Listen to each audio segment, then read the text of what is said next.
Another day, another Labour MP suspended. Racism, sexism and anti-Semitism has been exposed within the Labour Party.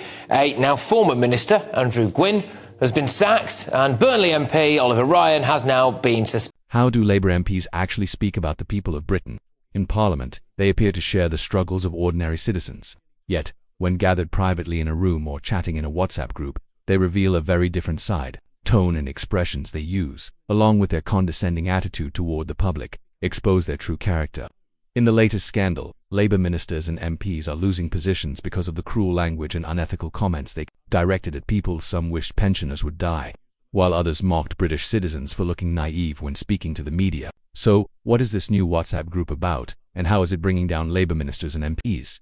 In this video, let's uncover it. Keir Starmer and the Labour Party now face one of the most humiliating and destructive scandals of recent years, a controversy tearing apart their carefully polished image as champions of honesty and working-class representation. The uproar around a secret WhatsApp group named Trigger Me Timbers has uncovered shocking contempt, elitism, and sheer cruelty among certain Labour MPs and officials. What many once brushed off as rumours about the party's internal culture has now been exposed through leaked messages that triggered resignations, suspensions, and a full-blown political storm. At the centre of the scandal is Andrew Gwynn, MP for Denton and Gorton, who served as a junior health minister under Starmer's leadership. Messages from the group revealed Gwynn expressing disturbingly heartless views toward constituents, including a 72-year-old woman who had contacted her local Labour councillor about rubbish collection, rather than addressing her concerns respectfully. Gwynn allegedly joked that he hoped she would die before the next election. The sheer cruelty of this remark sent shockwaves through both the party and the public. Yet, in front of voters, he always ensures he wears a mask of care and innocence. I'm not hearing an answer. We are leaving the European Union. Are you leaving the customs union? We are leaving the European Union. I asked him this last time. Boris, remember, I asked him this last time. Boris, I'm sorry to say, I'm so sorry. Go on. Don't be a pillar. Come on. You're leaving the customs union. No, Boris. You're not leaving the customs union. Boris, can you please tell people, are you leaving the customs union? Can you please tell the pensioners what is happening to their winter fuel allowance? How many of them are going to lose it? How many of them are going to lose it? How many of them are going to lose it? But Gwynn didn't stop there. Additional leaked messages reveal he joked about a constituent possibly being struck by a lorry and also reportedly shared racist and sexist comments about fellow Labour MPs. In particular, he targeted Diane Abbott, Britain's first black woman MP, and Deputy Prime Minister Angela Rayner with offensive remarks. Even more disturbing, Gwynn's messages included anti-Semitic slurs, including one where he questioned whether an American psychologist was too militaristic and too Jewish, even speculating about ties to Mossad. Once these messages became public, the backlash was immediate. Keir Starmer swiftly removed Gwynn from his ministerial role and suspended him from the Labour Party, but by then the damage was irreversible. The revelations exposed a politician who, while publicly promoting Labour's ideals of social justice, privately mocked and disrespected both constituents and colleagues. Nothing was done about his behaviour until the leaks came to light. In other words, party leadership tolerated how its MPs spoke about people behind closed doors. As journalists and investigators probed further into the WhatsApp group, it became evident that Gwynn was not the only Labour figure immersed in this toxic environment. Another MP, Oliver Ryan of Burnley, was also implicated in the same group. Ryan, a relatively new representative elected in July 2023, and formerly an aide to Gwynn, quickly saw his name tied to the leaked exchanges. At first, Ryan tried to minimize his involvement, insisting he hadn't read every message. However, he later admitted to making inappropriate remarks himself and failing to challenge the offensive rhetoric circulating in the group following public outrage. Labour also suspended Ryan and opened an internal investigation into his behaviour. Some breaking news in the last couple of minutes, and that is that the Burnley MP, Oliver Ryan, has been suspended by Labour over his membership of that WhatsApp group that contained offensive comments that led to Andrew Gwynn being sacked. Before we move on, let us ask, are you enjoying the video? If so, please like, share, and subscribe to our channel for more exclusive coverage on the major shifts shaping British politics. Now, let's continue. But the controversy didn't end with offensive group messages.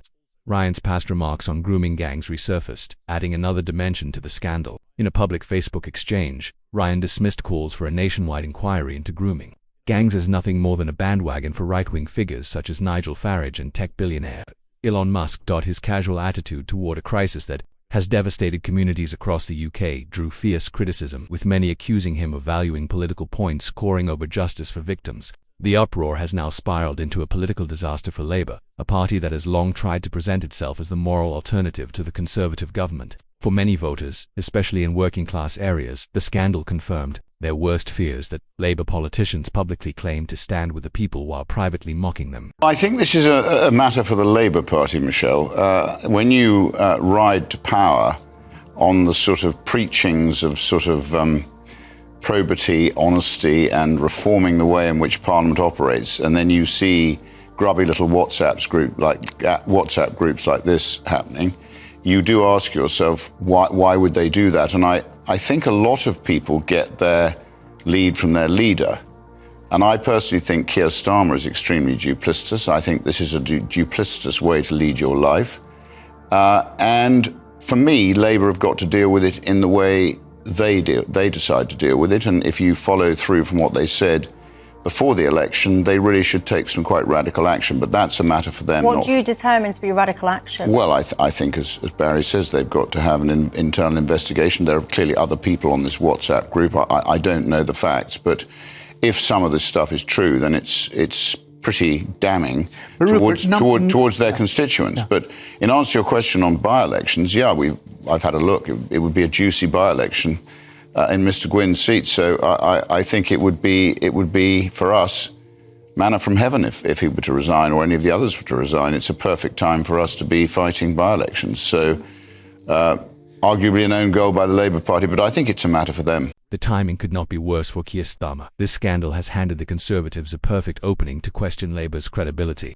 Richard Holden, the Conservative Shadow Paymaster General, publicly demanded that Starmer go beyond suspensions and expel both Gwynn and Ryan, arguing that allowing them to remain would signal Labour's tolerance of elitism and prejudice. Starmer's leadership is now under fire on several fronts. Critics inside the party are asking why Labour permitted such a toxic culture to thrive unchecked. Reports suggest that concerns about the Trigger Me Timbers group were raised more than a year ago, yet no action followed. If Labour was aware of the offensive exchanges and chose silence, that raises serious doubts about Starmer's judgment and his commitment to transparency.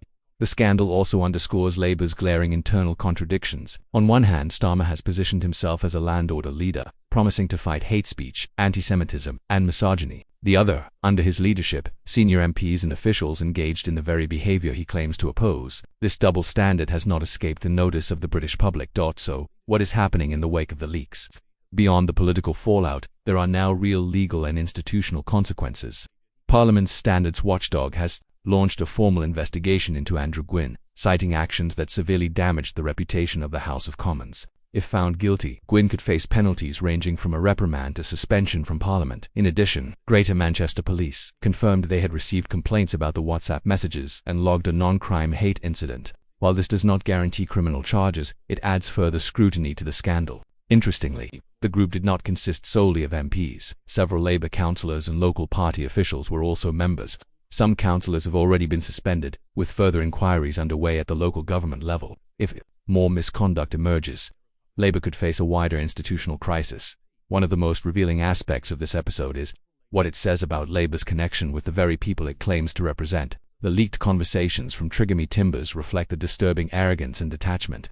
Labour MPs and officials were not simply engaging in crude talk, they were openly mocking and belittling the voters they depend on.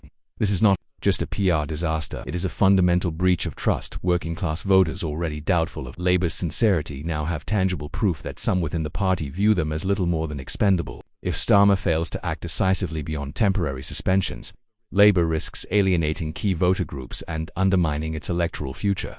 What do you think about how politicians, especially Labour leaders, speak about the public when in private? Isn't it clear that they see themselves as a separate class, indifferent to the struggles of ordinary British citizens?